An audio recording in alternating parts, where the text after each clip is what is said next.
Hi beautiful people, thank you for tuning in. My name is Lucy and today I'm gonna show you Hazel Catkins.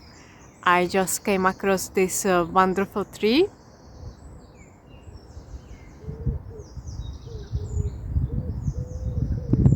It is massive, so we can take a closer look.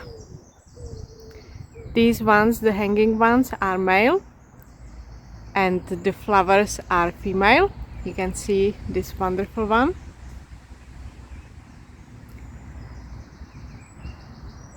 We've got more here.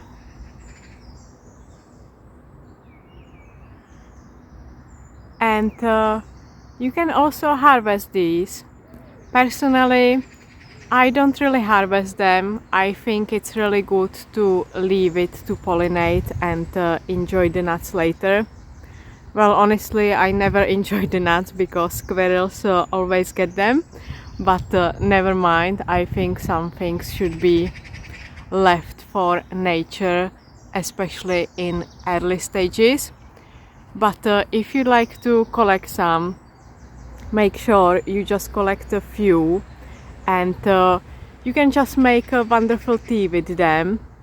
And you can also roast them in the oven and then grind them and make it into flour.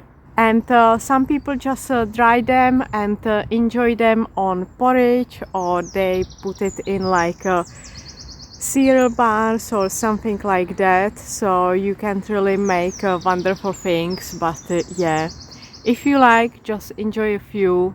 Make sure you leave plenty for the nature, and get them in sort of like green stages, not too early but also not too late. So I would leave the brown ones on the tree and just get another ones.